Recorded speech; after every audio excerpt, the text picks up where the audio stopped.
আমি সেরেকি করতে চাই না, কিন্তু খুব বিপদে আছি হুজুর, সুন্নত তরিকায় কি এর কোনো উদ্ধার আছে? আমি বললাম যে ভাই আসলে এইরকম বিপদে, পার্টিকুলার এইরকম বিপদে সুন্নতের কিছু আছে আমার জানা নেই।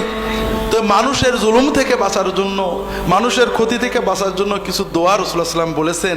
আমার রাহে বেলায়েতে আনতে বললাম, কয়েকটা দোয়া, 3টে না 4টে দোয়া দাগ দিয়ে দিলাম। ওই ভাই চলে গেলেন, ওনাকে বলে দিলাম সবসময় দোয়া করবেন, তবে শেষ রাতে তাহাজ্জুদের দোয়া আল্লাহ কবুল করে।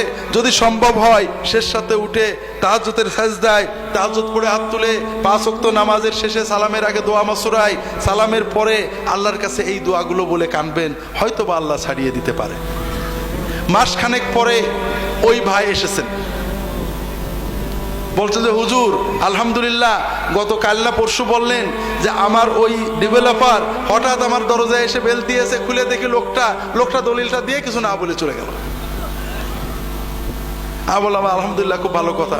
বলছে যে হুজুর আসলে ভালো কথা, তবে একটু কিন্তুটা কি হুজুর, এই আমার জমির শোকে এই যে মাসখানেক তাহাজ্জুদ পড়লাম, তাহাজ্জুদে আল্লাহর কাছে কাঁদছিলাম, মনটা খুব ভালো লাগছিল। এখন আমার মনে হচ্ছে হুজুর এই দলিলটা যদি এখন না দিয়ে 6 মাস পরে দিত, আমি আরো 6 মাস কাঁদতে কেটে তাহাজ্জুদ পড়তে পারতাম, তাহলে খুব ভালো হতো। কথা বোঝেননি?